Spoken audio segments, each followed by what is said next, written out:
Nurse called a billionaire and said, "Your daughter is lying." The mahogany desk was worth more than most people's yearly salary, but Richard Sterling barely noticed it as his hands trembled around his phone. The voice on the other end was calm, professional, devastating. "Mr. Sterling, this is Nurse Martinez from St. Mary's Hospital. Your daughter Emma is lying unconscious on the street outside our emergency room. She's been here for 3 hours and, sir, she's asking for you." Richard's empire of hotels, restaurants, and tech companies suddenly felt meaningless. His daughter, his only child, was hurt and he hadn't even known. The guilt hit him like a physical blow. When was the last time they'd spoken? Really spoken?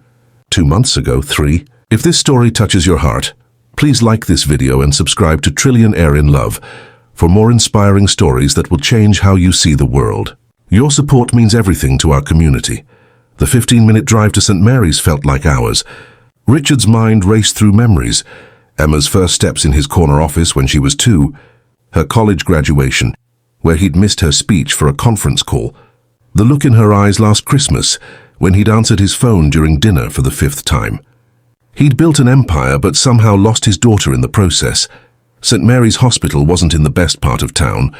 Richard had driven past this area countless times in his luxury cars, never really seeing it. Now, as he pulled up to the modest brick building, he wondered why Emma was here in this neighborhood. So far from their gated community mansion, Nurse Martinez was a woman in her 50s, with kind eyes and hands that had clearly seen years of caring for others.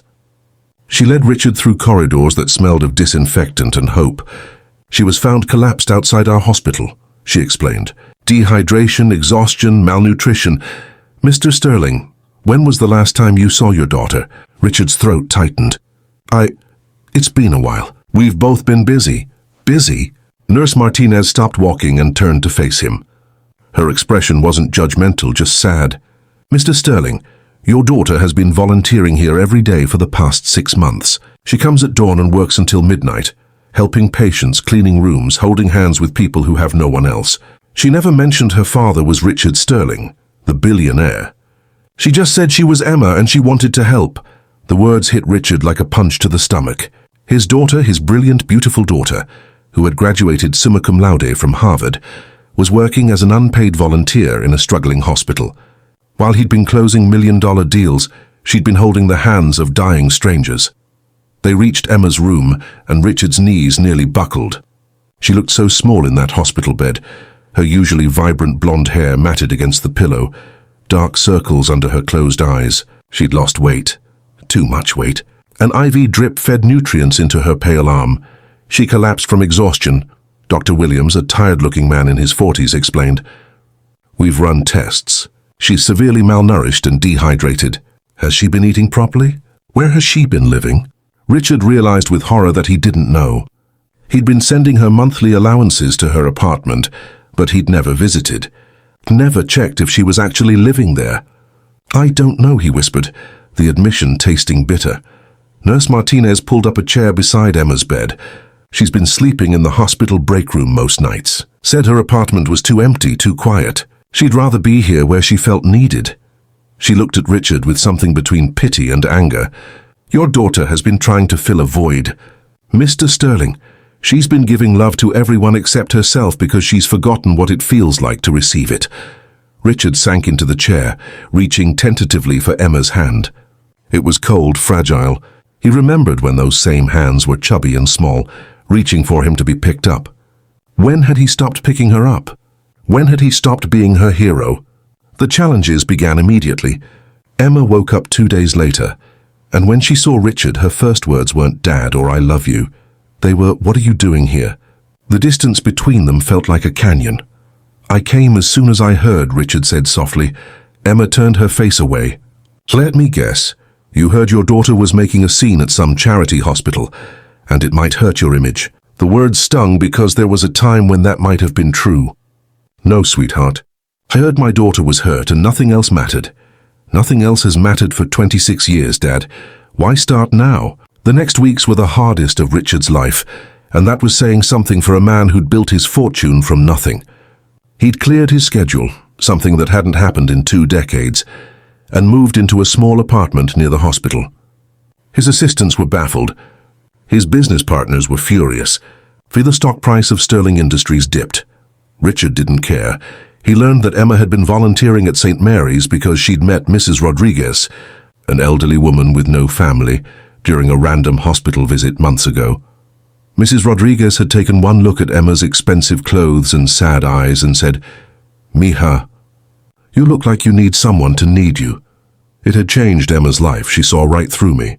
Emma told her father one afternoon, as they sat in the hospital garden. She was stronger now, eating regularly, but the emotional healing was slower. "I had everything money could buy, but nothing that actually mattered. These people here, they don't care that I can afford designer shoes. They just care that I show up." Richard swallowed hard. "I should have shown up more. You never showed up, Dad. You sent checks. You sent assistants to my school plays. You sent gifts for my birthday. But you never sent yourself." The truth was devastating and undeniable.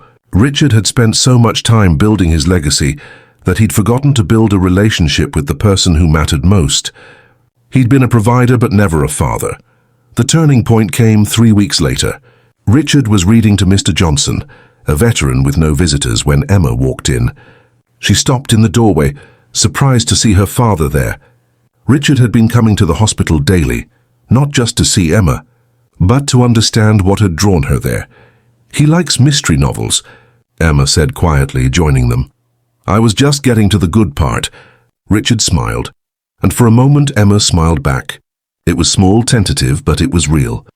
They began working together. Richard discovered he had a talent for listening, something he'd forgotten in the corporate world. Emma watched her father hold Mrs. Martinez's hand as she cried about her son's deployment. She saw him stay late to help Mr. Peterson write letters to his grandchildren. She witnessed him writing a check not for publicity or tax benefits, but because the pediatric wing needed new equipment, and he genuinely cared. "Why are you really here, Dad?" Emma asked one evening as they walked out together. Richard stopped walking. "Because this is where you are, and I've spent too many years not being where you are." The real breakthrough came when Emma collapsed again, not from exhaustion this time, but from emotion. She was in the hallway, sobbing, after losing a patient she'd grown close to. Richard found her there, and for the first time in years, she let him hold her. "I couldn't save her," Emma cried into his chest. "Mrs. Patterson died, and I couldn't save her." "You gave her love in her final days," Richard said, his own eyes wet with tears. "You showed up for her when no one else would. That's not failing, sweetheart. That's everything." That night, Emma came home with him, not to the mansion. Richard had sold it and donated the proceeds to St. Mary's. They went to his small apartment where he cooked dinner with his own hands for the first time in decades. They talked until sunrise about dreams and fears and all the years they'd lost. The challenges weren't over. Rebuilding a relationship after years of neglect wasn't easy. There were arguments, setbacks, moments when old patterns threatened to resurface. Richard's business demanded his attention, and Emma still struggled with feeling worthy of love. But they kept showing up for each other day after day. 6 months later, Richard Sterling made headlines again, but not for a business deal.